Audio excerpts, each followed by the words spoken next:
TVR was world-renowned for making incredibly dangerous, incredibly fast, incredibly unreliable sports cars.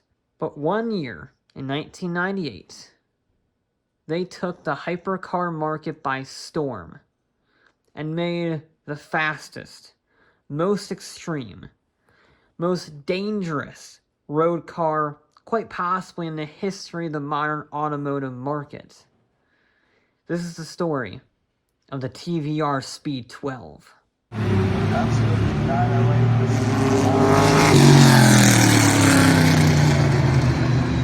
TVR is a British specialty sports car manufacturer, and at one point, they were the third largest specialty sports car manufacturer in the world.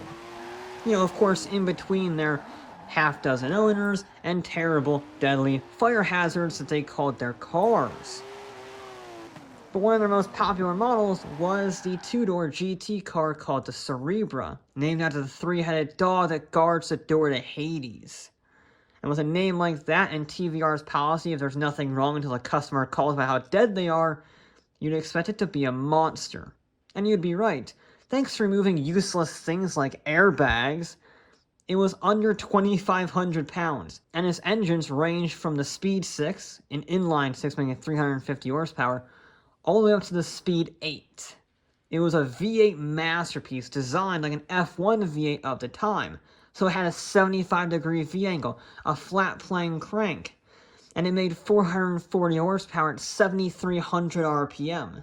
And on top of all that, it was light, just 121 kilograms, which meant it had one of the highest specific outputs of any naturally aspirated engine in the world. The Cerbra Speed 8 did 195 miles an hour in a 0 to 60 in under 4 seconds. That was very good for a GT car at the time. But bigger is always better, and nobody thought that philosophy would ring truer than TVR owner and racing driver Peter Wheeler. He saw the FIA GT1 Championship taking the world by storm and wanted a piece of that pie. Specifically, he wanted to build a car in the spirit of the 911 GT1 and the Mercedes CLK GTR, and he thought the popular Cerbra would be a good fit. So in 1996, TVR announced their intentions at the Birmingham Motor Show. It was called the Project 7-12, and it was going to be nothing like any TVR before or since. First, it would have a in-house built 7.7-liter naturally aspirated V12 that was very unique in the engine world because it was made out of steel. Not aluminum, not cast iron, steel. To handle all of that horsepower, and there was a lot of it. It made 660 horsepower due to FIA regulations, but the unrestricted road car, that was supposed to exceed 800 horsepower. Clearly, with the 7-12, TVR made their target the McLaren F1 supercar, and after 2 years of development, the car was nearly ready, right as a classic bit of TVR luck hit them. You see, the spiraling cost of GT1 and the fact that the CLK GTR was unstoppable led to the cancellation of the GT1 class in 1998. Now TVR was in a bit of a pickle. The class they meant to enter it in was defunct. They had sunk millions of dollars into this build, and the only class they could race in was the GT2 class. So they did. It was called the Speed 12 GTS, and despite being shoehorned into a lower class, it didn't do too bad. However, even with the monstrous engine limited to 700 horsepower, it was too difficult to control and too unreliable to have any success in the British GT Championship. Now, TVR didn't want all of that money and all that time to go to waste, so they plowed ahead with the road car. But road car is a bit of a stretch to call it that, because it had no driver aids of any kind, no airbags, a full roll cage, and a fiberglass body on top. It also had a 7.7-liter V12 from the GT1 prototype, only instead of making 660 horsepower, they went with the unrestricted version. That meant in 1998, the road car made a scarcely believable unknown amount of horsepower. That's actually part of the mythos of the Speed 12. You see, when TVR tested the 12 on the 1000 horsepower rated dyno that they owned, it snapped the input shaft. That meant it made at least 1000 horsepower, more likely 1100 if it's able to snap the shaft completely. But that's just a rough guesstimate based on the damage that was done. In order to get a more accurate number, TVR split the engine into two 6-cylinder banks that made approximately 480 horsepower each, or combined 960 horsepower. Well, that's not enough to snap the dyno, so that's clearly not it. And the car they sent out on the road for testing had a restrictor plate on it to make 800 horsepower. So, yes, nobody has any clue how much the truly de-restricted engine made, but it's at least 1000 horsepower. And all of that, to reiterate, in a road car with rear-wheel drive, a 6-speed manual, no driver aids, and a curb weight of just 2,200 pounds. If you could control it, the specs were reportedly a 0 to 60 in 2.9 seconds at a top speed north of 240 miles an hour, making it the fastest car in the world if they put it into production.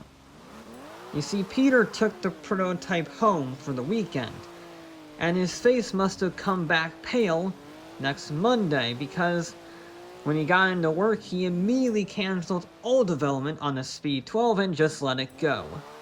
Even with several deposits already made by potential buyers, each one valued at $440,000 in 1998 money, Peter said it was simply too dangerous and too powerful to exist on the road. Only 3 survive today, 2 GT cars and 1 road-going prototype.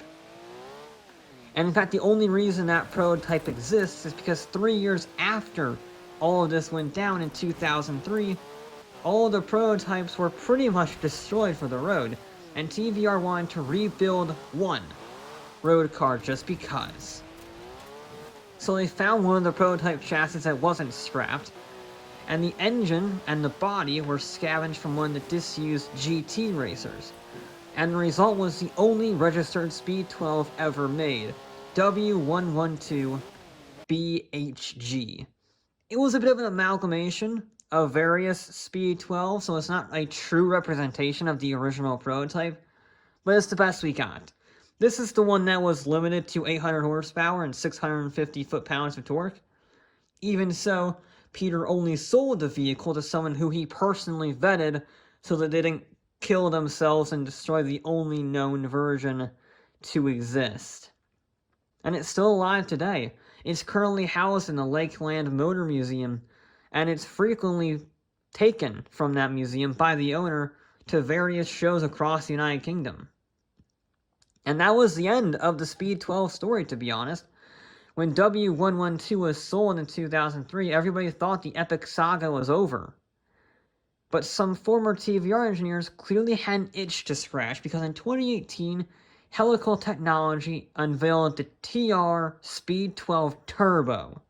It's got the bonkers Speed 12 styling with a 21st century touch-up, and that's also been done to the engine and the interior. For instance, it has an interior for one thing, a full infotainment system and digital dashboard, and the engine is not quite as impressive, a 6-liter twin-turbo V12, although they have officially confirmed at this time to make 1,012 horsepower and 615 foot-pounds of torque, and they also went around to confirm the top speed of 218 miles an hour and a 0 to 60 of 2.9 seconds.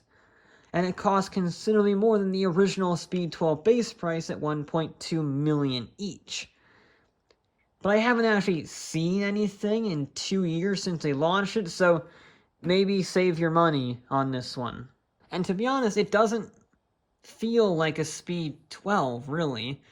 I mean, sure, it's got the stats and it's got the styling, but the quintessential essence of the Speed 12 is that it was too dangerous to exist. Even TVR said it was too dangerous to exist. It was a car at the pinnacle of automotive excess. Everything was overpowered, incredibly difficult to drive and insanely fast if you didn't die or have a heart attack. It's the Hennessy Venom before Hennessy really got their start. It's a monster.